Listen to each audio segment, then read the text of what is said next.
Morning students. आज का topic है भारत में आर्थिक पर्यावरण। यानी कि भारत में आर्थिक पर्यावरण का हमारे व्यवसाय पर क्या प्रभाव पड़ता है, क्या क्या आर्थिक पर्यावरण में तत्व सम्मिलित होते हैं। इस टॉपिक के बारे में ये सब कुछ बताया गया है। अब आगे चलते हैं, टॉपिक में पढ़ते हैं। भारत में आर्थिक पर्यावरण के अंतर्गत धन के वितरण तथा उत्पादन के साधनों से संबंधित उन सभी समिष्ट स्तर के तत्वों को शामिल किया जाता है जिनका व्यवसाय और उद्योगों पर सीधा प्रभाव पड़ता है। इन्होंने कहा उन तत्वों को शामिल किया जाता है जिनका व्यवसाय पर सीधा प्रभाव पड़ता है। वे निम्नलिखित हैं। जैसा पहला कै में बताया, देश के आर्थिक विकास की स्थिति हमारे व्यवसाय पर प्रभाव डालती है। दूसरा, सरकार की आर्थिक नीतियाँ के अंतर्गत औद्योगिक राजस्व तथा मौद्रिक से संबंधित नीतियाँ भी शामिल हैं। ये हमारे सब यहाँ पर क्या है, आर्थिक पर्यावरण का एक अंग है। तीसरा पॉइंट बताया, आर्थिक ढांचे को मिश्रित अर्थव्यवस्था के रूप में जिसमें सार्वजनिक व निजी दोनों क्षेत्र की भूमिका होती है। चौथा, आर्थिक सूचकांक जैसे जीडीपी यानी सकल घरेलू उत्पाद की दर व उसमें वृद्धि। जीडीपी जितनी बढ़ेगी उतनी देश की इनकम बढ़ती है, देश की इनकम बढ़ती है, रोजगारों में भी वृद्धि होती है। इससे नेक्स्ट वो भी बताया, राष्ट्रीय आय नेशनल इनकम, आय का वितरण, व्यक्तिगत आय का उपयोग, प्रति व्यक्ति आय, बचत, निवेश की दर, भुगतान शेष, आयात निर्यात की राशि। आगे चलते हैं इसमें टॉपिक में। आगे बता रहा है ढांचागत तत्व जैसे बैंक, परिवहन भी हमारे व्यवसाय को प्रभावित करते हैं। वित्तीय संस्थान वे होती है जो पैसे से रिलेटेड होती हैं, जैसे एलआईसी हुई और जो अन्य निगम होते हैं। संदेश वाहन की सुविधा आदि, ये सब क्या है, हमारे व्यवसाय को प्रभावित करते हैं। आर्थिक नियोजन और जिसमें वार्षिक बजट, पंचवर्षीय योजनाएं आदि शामिल हैं। यानी ये जो सब पॉइंट क्या बताए, ये हमारे व्यवसाय को प्रभावित करने वाले पॉइंट हैं और ये ही क्या आते हैं, हमारे आर्थिक पर्यावरण के अंग भी हैं। भारत में व्यावसायिक उद्योग द्वारा अपने कार्य को संचालन पर आर्थिक पर्यावरण के महत्व तथा प्रभाव को स्वीकार किया जाता है। वहीं लगभग सभी कंपनियों के चेयरमैन द्वारा वार्षिक रिपोर्ट में देश के सामान्य आर्थिक पर्यावरण उनकी कंपनियों पर इसके प्रभाव के मूल्यांकन पर ध्यान दिया जाता है।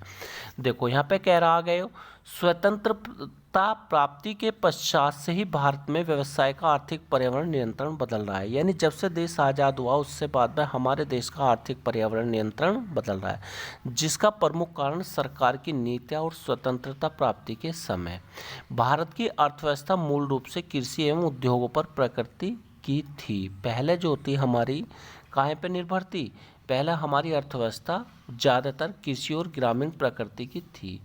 कार्य योग्य जनसंख्या का लगभग 70% भाग कृषि में संलग्न था। यानी हमारे देश के 70% जो भाग था वो काहे में था, कृषि से संलग्न था। यानी 70% लोग कृषि करते थे। भारत की लगभग 80% जनसंख्या गाँव में रहती थी। उत्पादन के असंगत तथा भिन्न उत्पादकों की तकनीकी उपयोग होती थी। चारों ओर छूत जैसी बीमारियां फैली थी तथा मृत्यु दर बहुत उच्च थी और कोई ठीक प्रकार की सार्वजनिक स्वास्थ्य प्रणाली नहीं थी। आगे चलते हैं इसमें। भारत की आर्थिक समस्याओं के समाधान के लिए सरकार द्वारा बहुत से कदम उठाए गए, जिनमें केंद्रीय नियोजन, निजी क्षेत्रीय महत्व को कम करना तथा प्लाई उद्योग पर राज्य का नियंत्रण शामिल था। भारत के विकास के लिए प्रमुख उद्देश्य निम्नलिखित हैं। देखो भारत के विकास के लिए क्या क्या उद्देश्य हमारे, उच्च जीवन स्तर, यानी सबसे पहला क्या होना चाहिए, उच्च जीवन स्तर। गरीबी व बेरोजगारी को तीव्र आर्थिक विकास को शुरू करना। गरीबी व बेरोजगारी के लिए तीव्र आर्थिक विकास, यानी इनमें रोजगार के अवसर प्रदान करना। आय व धन की असमानता को कम करना। गैप पॉइंट दे रखा, भारी आधारभूत उद्योग आत्मनिर्भरता पर बल देते हुए सुदृढ़ औद्योगिक आधार तैयार करना। इसे नेक्स्ट पॉइंट है बेटा, व्यक्तियों द्वारा व्यक्ति आय के शोषण को रोकना तथा समानता पर आधारित समाजवादी विकास को अपनाना। ये सब क्या थे, ये ऐसे कदम उठाए गए थे जो जिससे कि देश का डेवलपमेंट हो, हमारे देश का विकास हो। नेक्स्ट आगे चलते हैं। सरकार के आर्थिक नियोजन के अनुसार ही ढांचागत उद्योग के लिए सार्वजनिक क्षेत्र को मुख्य भूमिका सौंपी। सार्वजनिक क्षेत्र होता है जिसमें सरकार के कम से कम 51% शेयर होते हैं, वे सार्वजनिक क्षेत्र कहलाते हैं, जबकि निजी क्षेत्र के उपभोक्ताओं को वस्तुओं के विकास में उत्तरदायित्व सौंपा। सरकार द्वारा उसी दौरान निजी क्षेत्र के उद्योगों के कार्यकलापों पर बहुत सी रोक लगाई गई तथा नियम व नियंत्रण लागू किए गए। हालांकि भारत द्वारा आर्थिक नियोजन को अपनाने के पश्चात मिश्रित परिणाम निकलकर सामने आए। वर्ष 1991 में बहुत अच्छी फसल के पश्चात भारत की अर्थव्यवस्था के समक्ष उच्च राजकीय घाटा, विदेशी मुद्रा का घाटा, संकट तथा मूल्य वृद्धि की समस्याएं सामने आई। आगे चलते हैं बेटा, ये समस्याएं नीचे दे रखी, आप इन्हें विस्तार पूर्वक पढ़ लें, जो जून 1991 में हमारे देश पर संकट आए थे। इससे आगे चलते हैं कि भारत सरकार ने जुलाई 1991 में आर्थिक सुधारों के अंग के रूप में नई औद्योगिक नीति की घोषणा की और इस नीति को निश्चय प्रमुख विशेषताएं निम्नलिखित हैं। देखो क्या बताया, फिर दोबारा से एक बार फिर रिपीट कर रहा हूँ कि भारत सरकार ने जुलाई 1991 में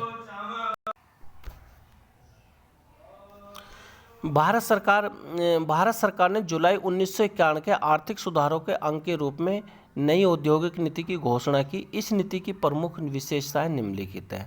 सबसे पहले इन्होंने बताया केंद्र सरकार द्वारा अनिवार्य लाइसेंस वर्ग में उद्योगों की संख्या को घटाकर 6 कर दिया गया। दूसरा पॉइंट है बेटा, बहुत से सार्वजनिक क्षेत्र के औद्योगिक उद्यमों में विनिवेश को लागू किया गया।